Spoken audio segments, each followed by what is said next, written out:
G'day citizens, welcome to the Inforunners. I'm Execute. I'm riding solo today. So old man Hurston's actually in hospital. He'll be watching this from his hospital bed right now, I'm sure, as he watches me here doing this all on my lonesome. So let him know in the comments below that you're thinking of him, and yeah, he should be back with us soon. I've had some people that have gone out and checked on him in hospital, fellow citizens, and yeah, he's doing well and he's on the mend. So hope to have him back here soon. As for the stream tomorrow, we'll get someone to one of the regular Algorithm replacements in to replace him. But I'm going to be watching ISC today here on my lonesome, and we'll kick it off and see how it goes. All right, here we go. Hello, everybody, and welcome to another episode of Inside Star Citizen. I'm your host, Jared Huckabee. On the show this week, cows. Space cows. An entire episode dedicated to cows. How are they going to do that? We have no idea, but I bet it won't be well. Enjoy. So, what is the space cow? Like, hey Jared, can you give us 15 minutes on a cow? It's like it's always quasi or quasi, and everyone always says it differently because the Montreal guys are the character people, so they're always like, you know, quasi, and we're like quasi. So the quasi guazer is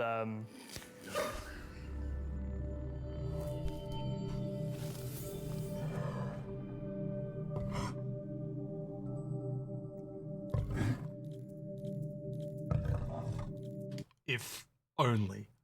And the crazy thing is, like, I actually start to think of the content creator as other races, like the Zion, the Banu, the Vandal, whatever. All possibilities down in the future. All right.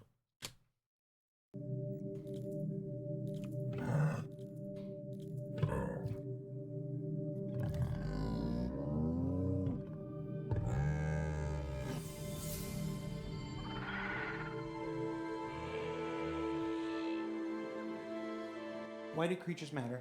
What do they add to our video game? well, this is a cow and it moves, so it's incredibly exciting.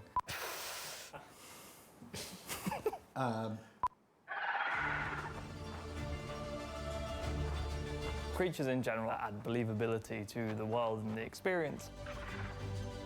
And in general, when you're flying your ship or driving around, seeing fauna running around and just being in the world, it's like, oh cool, I'm actually, like, you know, on a planet, I'm in an environment.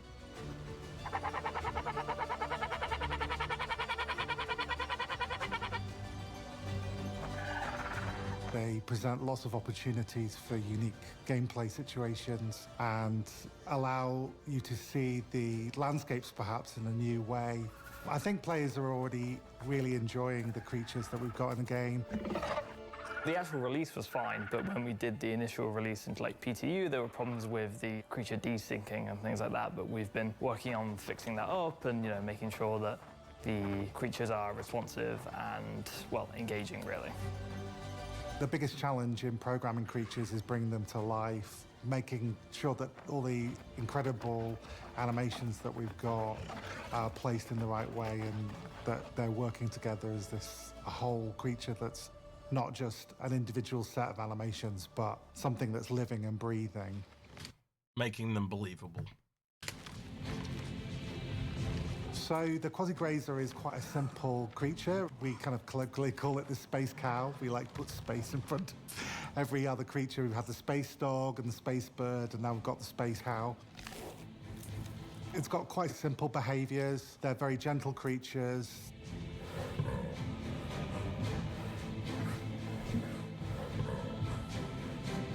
We look at how cows look, well, not how they look, but how they act, and, you know, they're space mooing and, you know, they're eating grass, they're roaming around in herds, and, well, except the main difference is that they have eggs, which is pretty gross.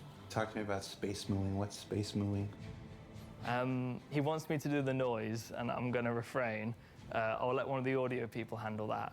But what we always give direction to the audio team is just like, we'll be like moo, and then parenthesis like alien or space, just so they don't end up like, you know, just giving us a regular moo. Because, you know, cows actually have regional accents.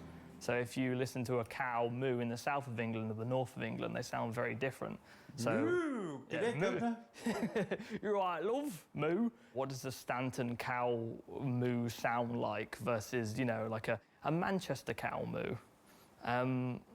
We're getting off topic. Yeah, we are. Must be Inforunners.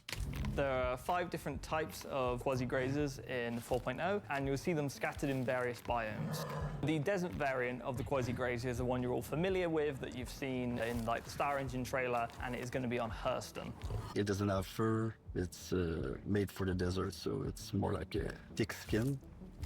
It's similar to a cow, but it doesn't have horns. Reminds me of a rhino, actually. It has a typical amount of eggs for a quasi-grazer. What is a typical amount of eggs? It is randomized, but there is like a typical medium that we go with. It's consistently inconsistent. So some cows will have more eggs than others? Yes. Why? Because you think of like Spanish cows, right? They tend to be a lot skinnier than like North American cows because they like eat a lot more. They have access to like a lot more water, they've got a lot more food versus like hot areas. Do you think this is a good use of your time, Zach? I think I am sick at looking at videos of cows and sending them to animators and be like, no, the tail needs to move like this. The next kind is the boreal forest, which is quite nice as they are on Microtech. You'll see that it has hair around its neck and its faceplate is more pronounced. Looks like a lion. So they will be spawning near copions and near the Mareks as well. And if they ever end up crossing paths, there will be arguments between them. I don't think that the copions will loot the cow eggs, but it just means there's a bit of nice systemic gameplay that you can come across where a copion has hunted a cow in this case. The grasslands version of the quasi-grazer, you'll see that they have darker fur and, in general, a more darker shade on their skin as well. The grassland quasi-grazer looks more like a buffalo with the way its fur is made.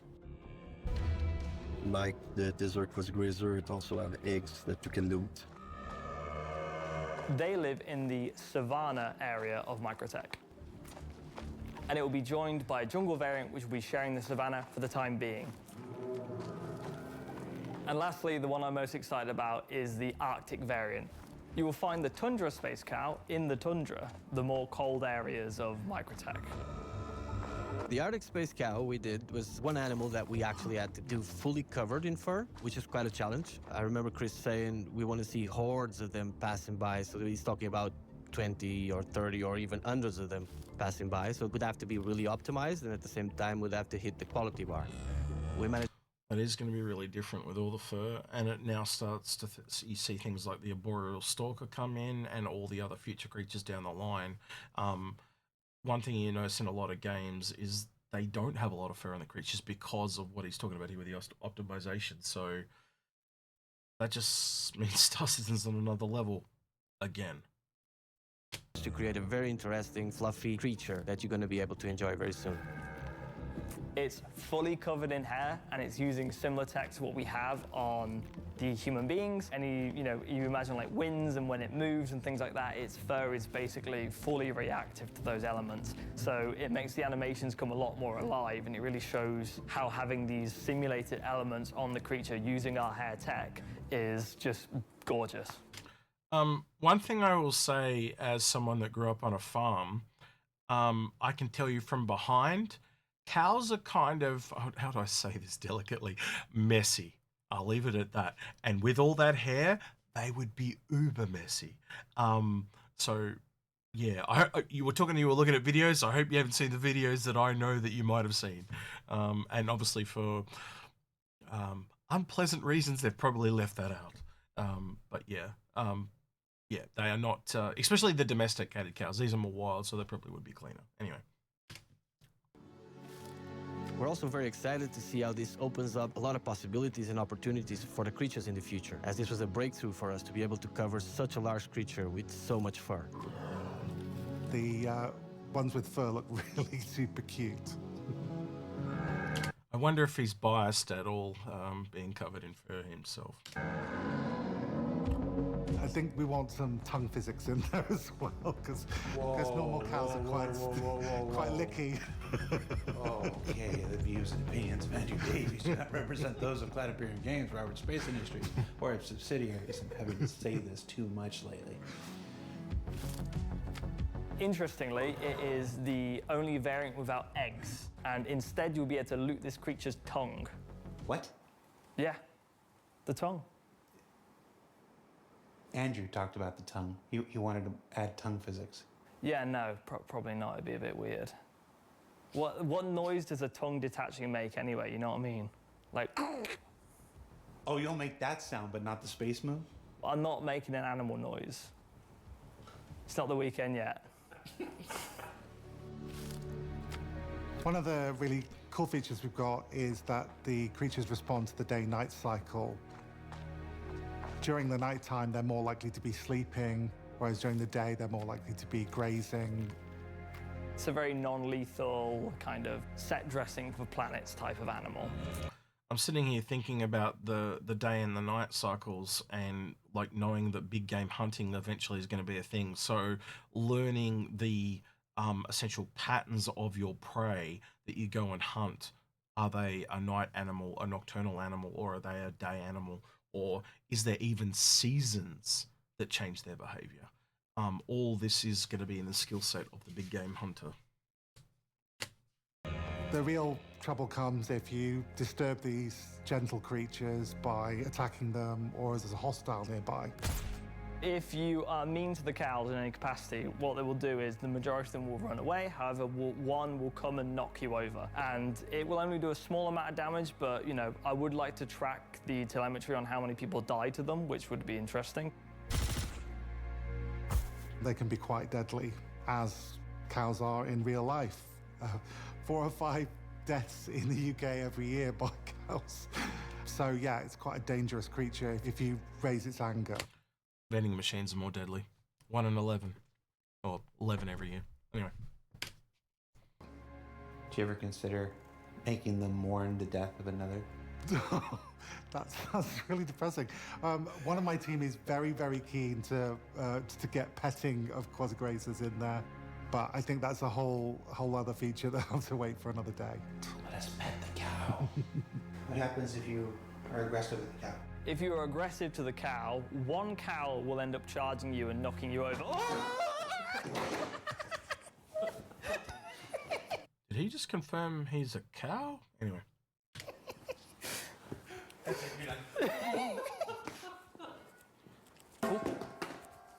This episode is a show. Back to you.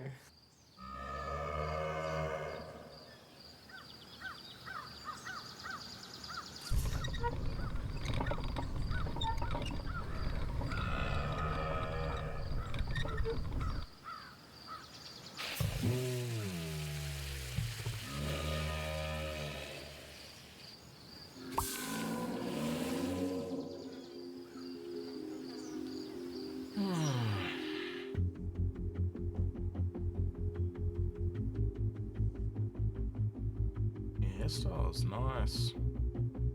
So for the next release, we're getting some new features for the character customizer that I think you're really gonna like. We're starting with some new hairstyles. Let's start with the mullet. We're gonna have a new mullet. This mullet was designed to be really grungy and disheveled. Great to fit with the new pyro stuff. There's also a lovely twin braid that is just parted in the middle. It's an hairstyle that you can actually use to still be fashionable and practical because it's all tied up. Then we also have another style, which is a big curly hair. Very, very volumetric.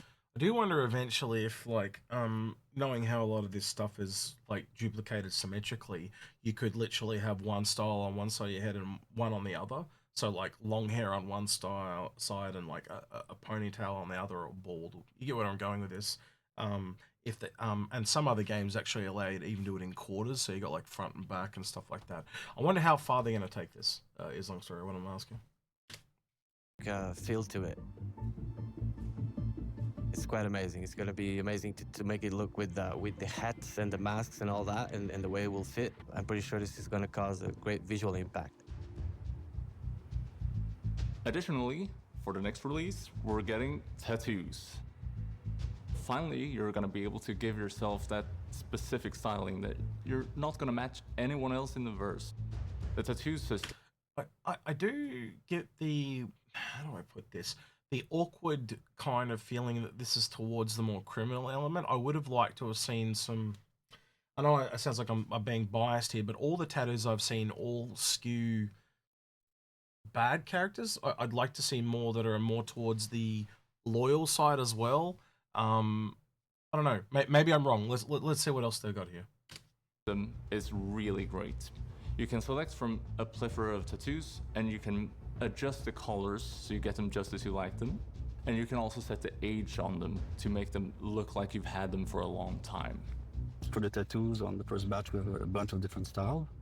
We have some See, that's a better one. More traditional Japanese style. Okay. organic tattoos. We have the tattoos of flowers. There We have one that's more old school American style. Like Pico. It'd also be good if you could place them where you want them. I know they haven't said this yet, but that'd be really cool. Always a winner, right? There's a little- Pico tattoo? Oh, there's a Pico tattoo. He's gonna be surfing down everyone's necks. Get ready for Pico Wait, neck there's a tattoo. Pico neck tattoo? Oh yeah, that's the stuff. That's some Cody Road right there. Big I don't ass. even know what that is, but yes. We have used a bunch of teams that are part of the game, like the creatures and the ships also.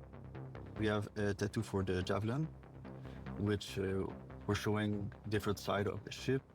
We have a tattoo for the Kopian, which is more of the old school style. We have the Maroc, which has kind of a synthwave influence.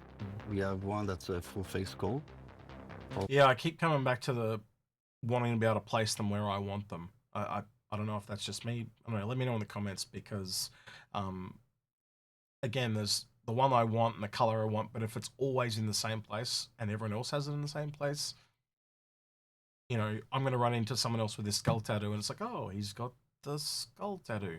But if I could put that on my back or my butt cheek or wherever I want to put it, it you know, it changes it. And it's not just this one, it's all the other ones as well. So I think this one the player is gonna like. Still limited, but as time goes on, we plan to release more and more of these. People should care about the tattoos because they let you personalize yourself and express yourself in a way that you couldn't with the previous features of the character customizer. It's always been about expressing yourself. That's the whole deal about it. But now this will allow you to get something printed on your face that immediately communicates something to other players about what you are about. What does a face tattoo communicate about you to other people? Lots of things. I've seen some stuff. See, the other thing, like, you could obviously see this, especially if you could place it wherever you want, you could actually see it becoming a profession where someone actually ends up drawing real tattoos onto people or something like that. Again, that'd have to be somehow verified by CIG or whatever, so we don't get all those awkward shapes, but you get what I'm trying to say. I don't know, but time will tell.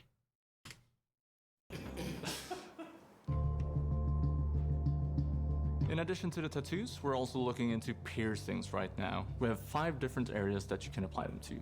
We have ears, 1 and 2. We have eyebrows, 1 and 2, and the lower lip. And nose. We're also pursuing different piercing styles. So the simple one from an implementation perspective. See, again, if this was not just a, you know, I don't know what you call them, little balls, but like actual rings as well, you could move the rings essentially around the surface and place them kind of wherever you want. And it's the same thing with the things. So if a way to kind of track the surface, you could put piercings wherever you want. That's where I would eventually want to see that, much like the tattoos. But tattoos are a little bit harder with UV mapping and unwrapping and stuff, so I can figure that a little bit more. But when it's a 3D model, that's a lot easier to do. All right, time will tell. Is studs. So we have a range of different stud piercings that you can apply. Rings are a bit more complicated, but because as you shape the face, the rings will have to deform as well as the face. So that might be True. a little bit longer. True. And last but not least, we're bringing a new stubble feature to the character customizer. Obviously, we have a huge selection of facial hair already. So the other thing I thought about too is why couldn't, like, you know how they can change the color of the hair? Why can't they make the hair go transparent? So you could also essentially set the length of the beard by changing the individual length or transparency of the hair. So you could even then have beards that grow over time. That'd be mad. And again, then you don't have to make certain styles because you just find the style of it fully grown and then cut it back to where you're happy with it. So you could have mine, but also then, you know, you turn it up and it literally goes really long like the guys in the shot here. I don't know. I don't know. Maybe in the future. We'll see. Ready. But now you can change them all to have a stubble built in. Stubble that you can actually use with any other beard. So you can combine it with a longer beard or a mustache or something just to give you that different look. We also have 2 new beards. One that is longer groomed and one that is a bit shorter. It was important to add stubble just to give you a more realistic look for people that want to look more like a fighter and less like a prince. So if you're looking for this pyro look or this look of you're a miner, you're a worker, you're something, then this is just going to give you the edge on your look. Okay. So you just tick the box, stubble, and now you can add that to your sweet Abraham Lincoln beard that you love so much. So that's all of the new features for the character customizer for the next release. Sorry if we couldn't show you everything today, but we're working hard on it. I hope you are as excited as we are for these new features, and I hope you also feel that this is going to allow you to further show your own persona in the verse.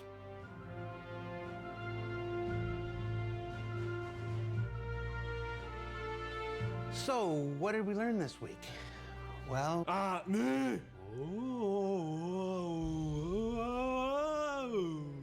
Oh my, I like to moo so much.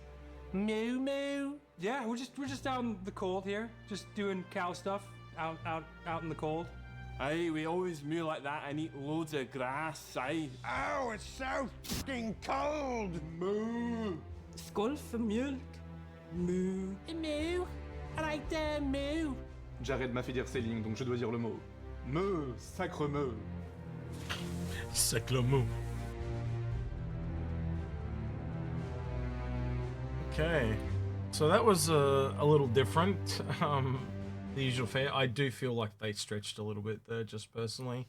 Like there wasn't enough content. But it was a longer episode too, so it was a bit padded.